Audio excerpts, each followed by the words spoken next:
Hello po, kwento ko lang sa inyo yung community service ng Senate Big Bikers na grupo ko. So, pumunta muna kami sa meeting place dito sa Petron, SLEX.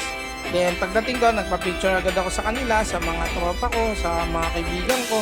Dahil matagal din po ako hindi nakasama sa kanila.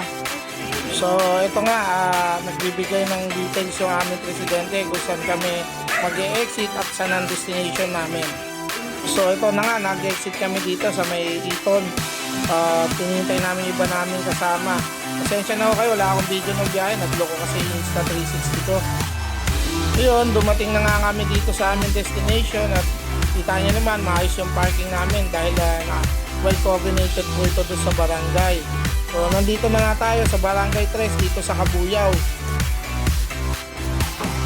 So, ito, naglilista na nga yung mga bata.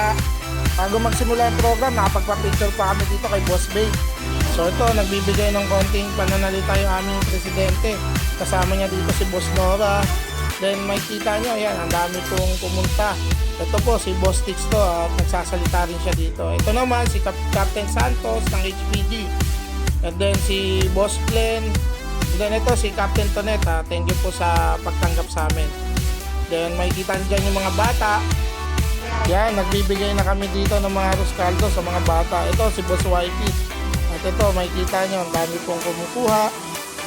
After naman yan, nagbigay kami ng mga sticker para sa mga bata. Then, nagbigay din sa PWD ng mga simpleng grocery. Then, may health check-up din po. And may libreng gupit. Yan, nakikita nyo, talagang sulit naman din. Salamat Barangay 3 at sa ulitin po ulit.